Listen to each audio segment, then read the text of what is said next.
Erma Louise Bombeck. Eloquent Fiste. February 21, 1927 – April 22, 1996. Was an American humorist who achieved great popularity for her newspaper column that described suburban home life from the mid-1960s until the late 1990s. Bombeck also published 15 books, most of which became bestsellers. From 1965 to 1996, Erma Bombeck wrote over 4,000 newspaper columns, using broad and sometimes eloquent humor, chronicling the ordinary life of a midwestern suburban housewife. By the 1970s, her columns were read twice weekly by 30 million readers of the 900 newspapers in the U.S. and Canada. Early life. Erma Fiste was born in Bellbrook, Ohio, to a working-class family, and was raised in Dayton.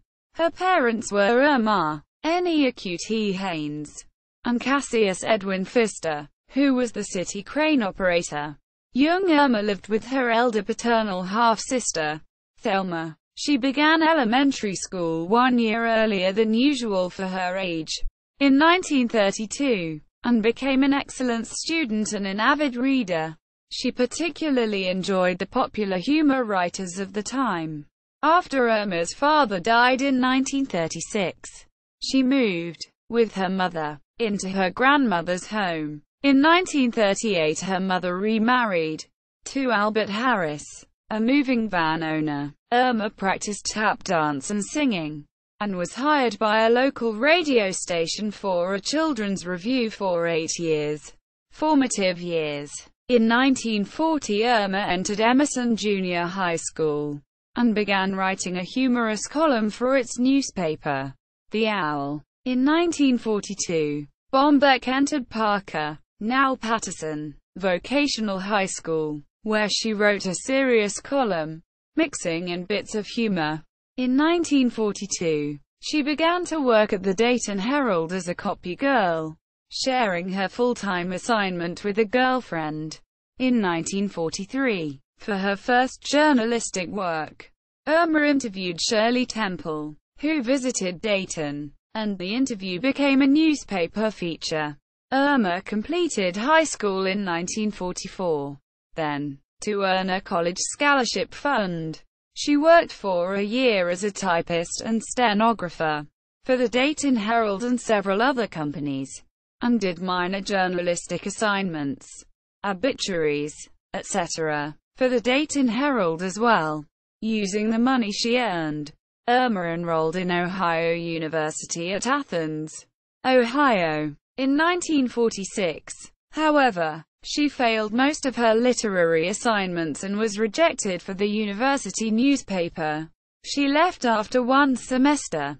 When her funds ran out, Erma later enrolled in the University of Dayton, a Catholic college. She lived in her family home and worked at Reich's Store, a department store, where she wrote humorous material for the company newsletter.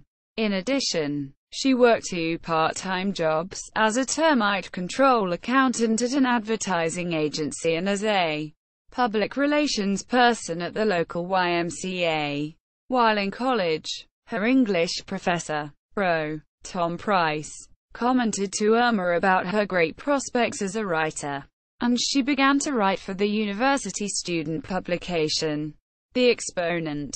She graduated in 1949 with a degree in English, and became a lifelong active contact for the university, helping financially and participating personally, and became a lifetime trustee of the institution in 1987. In 1949, she converted to Catholicism from the United Brethren Church, and married Bill Bombeck, a former fellow student of the University of Dayton, who was a veteran of the World War II Korean Front. His subsequent profession would be that of educator and school supervisor. Bombeck remained active in the church the rest of her life. Housewife column. Housewife. 1954 to 1964. The Bombecks were told by doctors that having a child was improbable, so they adopted a girl. Betsy. In 1953, Erma decided to become a full-time housewife, and relinquished her career as a journalist. During 1954, Erma nevertheless wrote a series of humorous columns in the Dayton Shopping News. Despite the former difficult diagnoses, Erma Bombeck gave birth to a son, Andrew, in 1955. Away from her previous journalistic career, Bombeck initiated an intense period of homemaking, which lasted 10 years, and had her second son, Matthew, in 1958. The Bombeck family moved in 1959 to Centerville, Ohio, into a tract housing development, and were neighbors to the young Phil Donahue. This home was later added to the National Register of Historic Places in 2015. At Wits End, 1965. In 1964, Erma Bombeck resumed her writing career for the local Kettering Oakwood Times, with weekly columns which yielded $3 each. She wrote in her small bedroom. In 1965, the Dayton Journal-Herald requested new humorous columns as well, and Bombeck agreed to write 2 weekly 450-word columns for $50. After 3 weeks, the articles went into national syndication through the Newsday newspaper syndicate, into 36 major U.S. newspapers, with 3 weekly columns under the title, At Wits End. Bombeck quickly became a popular humorist nationwide. Beginning in 1966, she began doing lectures in the various cities where her columns appeared.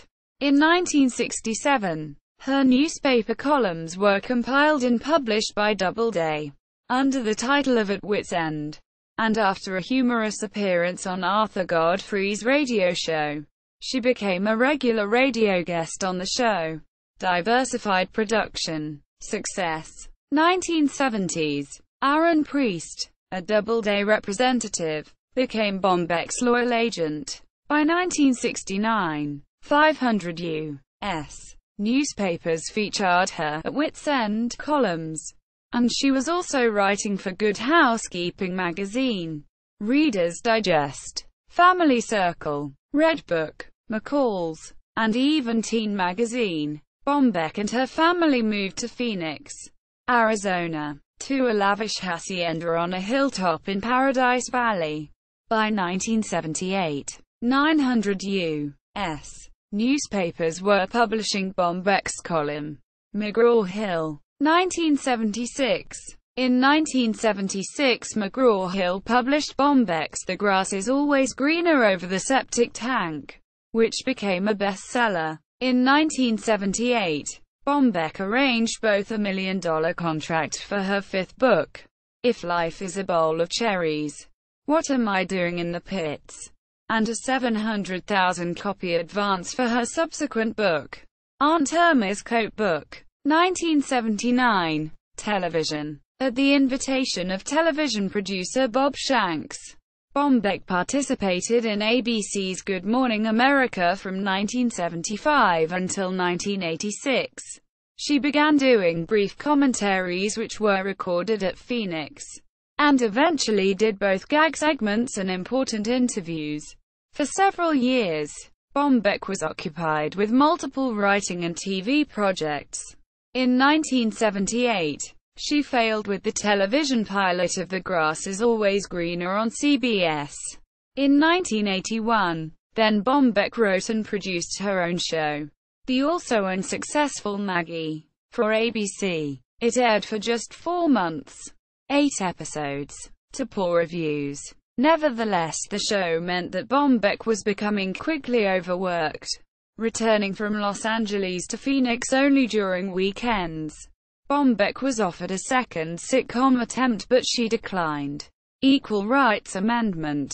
1978. In 1978, Bombeck was involved in the Presidential Advisory Committee for Women, particularly for the final implementation of the Equal Rights Amendment. With the Era America organization's support, Bombeck was strongly criticized for this by conservative figures, and some U.S. stores reacted by removing her books. In 1972, the Equal Rights Amendment was proposed by the United States Congress to the states. Congress specified a 7-year period for ratification. Under Article 5 of the United States Constitution, ratification by at least 3/4 of the states is necessary. But at the end of the 7-year period, only 35 states had ratified, or 3 less than the required 3/4. Of the 35 states that ratified proposed amendment, 5 of them rescinded their ratifications prior to the expiration of the deadline. Bombeck expressed dismay over this development. Great popularity. 1980s. By 1985, Erma Bombeck's 3 weekly columns were being published by 900 newspapers in the United States and Canada, and were also being anthologized into a series of best-selling books. She was also making twice-weekly Good Morning America appearances. Bombeck belonged to the American Academy of Humor columnists, along with other famous personalities. During the 1980s, Bombeck's annual earnings ranged from $500,000 to $1 million a year. She was the Grand Marshal for the 97th Tournament of Roses parade held on January 1, 1986. The parade theme was a celebration of laughter. Quote, death. Erma Bombeck was diagnosed with polycystic kidney disease, an incurable, untreatable genetic disease, when she was 20 years old. She survived breast cancer and mastectomy, and kept secret the fact that she had kidney disease. Enduring daily dialysis, she went public with her condition in 1993. On a waiting list for transplant for years, 1 kidney had to be removed, and the remaining one ceased to function. On April 3, 1996, she received a kidney transplant. Erma Bombeck died on April 22, 1996, age 69, from complications of the operation. Her remains are interred in the Woodland Cemetery, Dayton, Ohio, under a large rock from the Phoenix Desert. Books. At Wit's End. Doubleday. 1967. Just Wait Until You Have Children of Your Own. Doubleday. 1971. Written with Bill Keane. I Lost Everything in the Postnatal Depression. Doubleday. 1974. The Grass is Always Greener Over the Septic Tank. McGraw-Hill. 1976. If Life is a Bowl of Cherries, What Am I Doing in the Pits? McGraw-Hill. 1978. Aunt Irma's Coat Book. McGraw-Hill. 1979. Motherhood. The Second Oldest Profession. 1983. Family. The Ties That Bind and Gag. 1987. I Want to Grow Hair. I Want to Grow Up. I Want to Go to Boise. Children Surviving Cancer. 1989. American Cancer Society's Medal of Honor in 1990. Profits from the publication of this book were donated to a group of health-related organizations. When You Look Like Your Passport Photo. It's Time to Go Home. 1991. A Marriage Made in Heaven. Or Too Tired for an Affair. 1993. All I Know About Animal Behavior I Learned in Lohman's Dressing Room. ISBN 0060177888 HarperCollins 1995. Forever. Erma. Best Loved Writing from America's Favorite Humorist. Andrew McMeel Publishing. 1996. Erma in Bomberbia. Time Magazine Cover Story. 1984. N. Carter Encyclopedia. Archived 31 October 2009. Erma Bombeck Writers Workshop. Erma Bombeck Online Museum. Erma Bombeck Writing Competition. Erma Bombeck. Legacy of Laughter. PBS documentary narrated by Phil Donahue. http www.pbs.org. Video 1,430,382,156